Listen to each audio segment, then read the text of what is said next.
This first story comes from a guy named Marcus. Back in 2019, Marcus was a third-year medical student doing his rotation at a large hospital in the Midwest.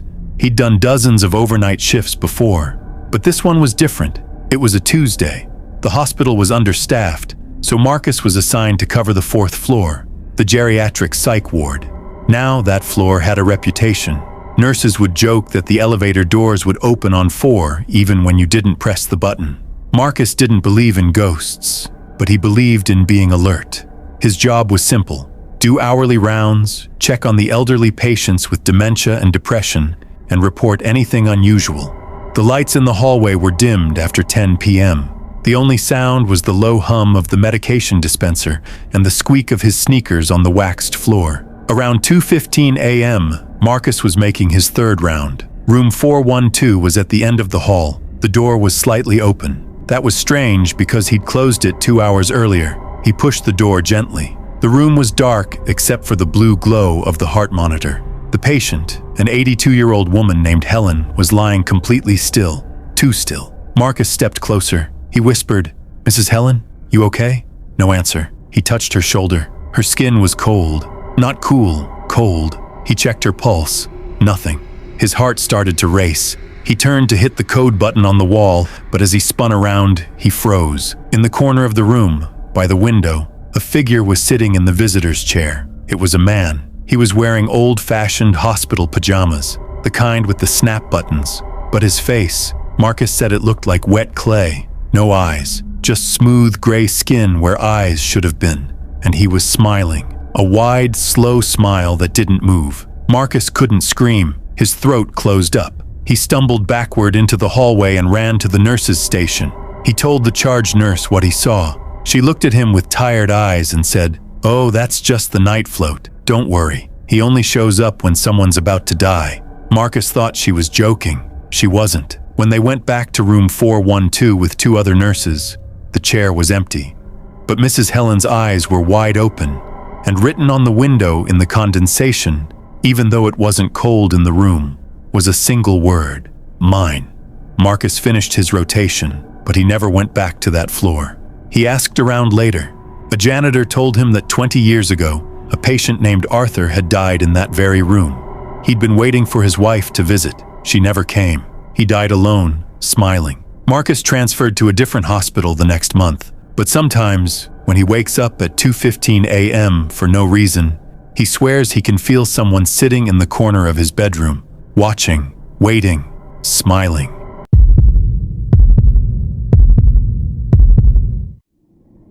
Our second story comes from a woman named Leah. Leah was a labor and delivery nurse at a busy hospital on the East Coast. She'd worked there for 6 years. She loved her job, until the summer of 2021. The hospital was undergoing renovations, so the maternity ward had been temporarily moved to the 3rd floor. The 3rd floor used to be the pediatric oncology unit. It had been closed for 5 years after a fire that killed 3 children. Leah knew the history, but she didn't think much of it. Hospitals are just buildings, right? Wrong. The first sign was the toys. Every night, around 3:33 a.m., exactly 3:33, the motion sensor lights in the playroom would turn on. Leah would go check. The rocking horse would be moving, not swinging, rocking, as if a child had just gotten off. And on the whiteboard, someone had drawn a smiley face with red marker that wasn't there before. Leah mentioned it to the day shift. They laughed, said she was tired, so she let it go. Then came the sounds. Soft footsteps in the hallway, not the heavy clogs of nurses. Tiny, quick footsteps. Pitter-patter, like a toddler running barefoot. Leah would poke her head out of the nurse's station.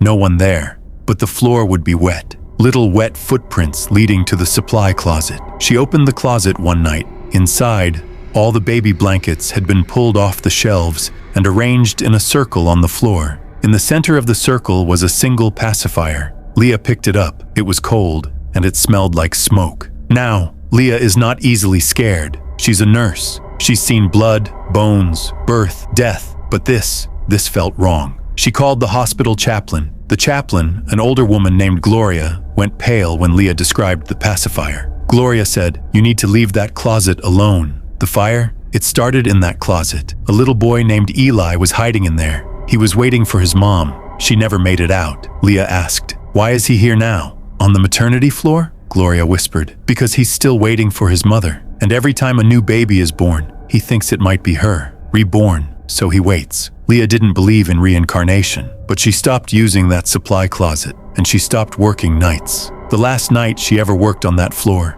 she was helping a young mother deliver a baby girl. Healthy, beautiful, 7 pounds, 3 ounces. The mother named her Emily. As Leah was cleaning up, the baby opened her eyes. Newborns don't focus well, but this one looked directly at the supply closet door, and she smiled. Then she waved. Newborns don't wave. Leah quit 2 weeks later. She now works at a small clinic. No nights, no third floor, and she refuses to go near any hospital that has a closed pediatric unit. She told me, "I don't care what anyone says. Some children never leave. They just keep waiting."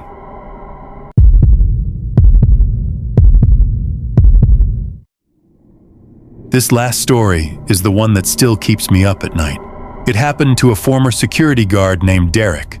Derek worked the graveyard shift at a massive hospital in the south. This hospital had a basement level, level B2. That's where the morgue was. Derek's job was to do a patrol of the basement every 2 hours, check the locks, log the temperature in the morgue, make sure no one unauthorized was wandering around. Most guards hated the basement. The air was thick, cold, and the elevators always made a groaning sound, like something heavy was leaning against the doors. But Derek wasn't superstitious. He was a former Marine. He'd seen worse things than a few dead bodies. One night in February, at exactly 1 a.m., Derek went down for his patrol. The basement hallway was lined with gray cinder block walls. Fluorescent lights buzzed overhead, flickering every few seconds. He reached the morgue door. It was a heavy steel door with a small window of reinforced glass. He looked inside. The room was dark. The autopsy table was empty. The body coolers, those large stainless steel drawers, were all closed. Everything was normal. He logged the temperature, 38 degrees. He turned to leave. That's when he heard a knock, not from the hallway. From inside the morgue, Derek froze. He pressed his face to the glass window. Nothing moved. He waited. 30 seconds. 1 minute. Nothing. He convinced himself it was the pipes. Old buildings make noise. He started walking back toward the elevator. Another knock. Louder this time. And then a voice. Muffled, like someone speaking through a pillow. It said, "Let me out. I'm not dead." Derek's blood went cold. He ran back to the morgue door. He unlocked it against every rule and swung it open. The room was empty. He checked the body coolers, all closed, all locked from the outside. He pulled open the first drawer. Empty. Second. Empty. Third. Empty. Then he heard breathing. Behind him. He spun around. There, sitting up on the autopsy table, was a man. He was naked, pale blue. His eyes were open but completely white. No pupils. His mouth was moving, but no sound came out except a wet, clicking noise, like a tongue on dry teeth. Derek stumbled backward. He grabbed his radio, but his hands were shaking too hard to press the button. The man tilted his head, and then he smiled.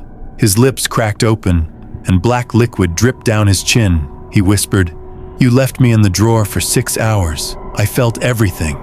Derek ran. He didn't stop until he reached the parking garage. He got in his car and drove home. He never went back. He never picked up his final paycheck. Later, he called a friend who still worked at the hospital. The friend told him that 3 days earlier, a John Doe had been brought in, drowned in a river. No ID, no next of kin. He'd been declared dead at the scene, but the autopsy hadn't been done yet. He was just waiting. Derek asked, "Did they do the autopsy?" His friend went quiet. Then, Derek, when they opened the drawer, his fingernails were broken off, scratches on the inside of the steel, and there was a word carved into the metal. He used his own fingernails. Derek asked, "What word?" His friend whispered, "Watching." Derek sold his house and moved to another state. He doesn't talk about that night, but sometimes, when he closes his eyes, he still hears that wet, clicking noise, and he swears he can feel someone breathing behind him, even when he's alone.